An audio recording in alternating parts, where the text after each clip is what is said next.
Bonjour à chacune et à chacun d'entre vous, heureux de vous retrouver pour ce temps de partage et de réflexion autour de l'exemple de Josué.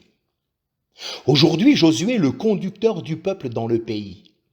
Vous lirez Nombre 27, les versets 15 à 23, et Josué chapitre 1er, versets 1 à 9. Josué reçoit une mission précise.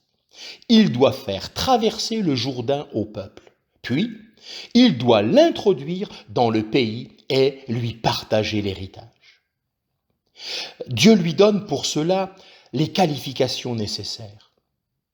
Josué est un homme en qui est l'Esprit de Dieu.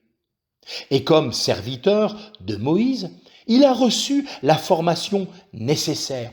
C'est ce que nous avons pu considérer hier. Mais ce n'est pas tout. Dieu lui confie une grande responsabilité. Il doit se lever et agir. Lève-toi, passe ce Jourdain. Il doit se fortifier et être ferme, ne pas craindre et ne pas s'effrayer. Avant tout, il doit garder toute la loi et ne pas s'en écarter.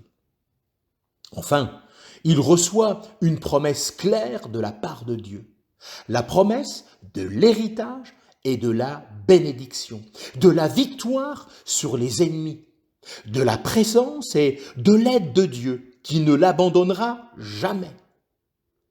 Aucun d'entre nous n'a reçu une telle responsabilité.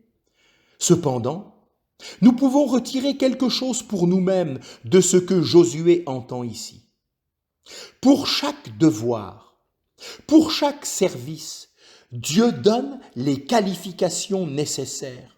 En même temps, il est avec nous pour nous aider selon ses promesses. Nous ne sommes jamais laissés seuls. Cela ne nous décharge en aucun cas de notre responsabilité. Quelle est-elle, cette responsabilité?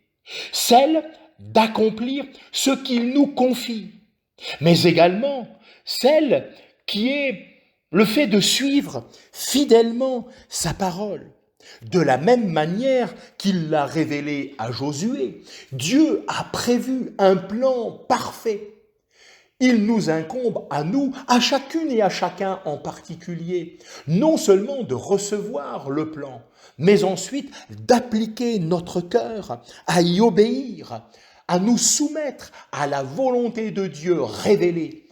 Alors nous aurons cette assurance que Dieu avec nous, nous pourrons aller de victoire en victoire et de succès en succès. Et bien sûr, nous pourrons ainsi rendre toute la gloire à celui qui est avec nous, afin que nous puissions accomplir cette belle œuvre. Oh, que Dieu vous bénisse richement.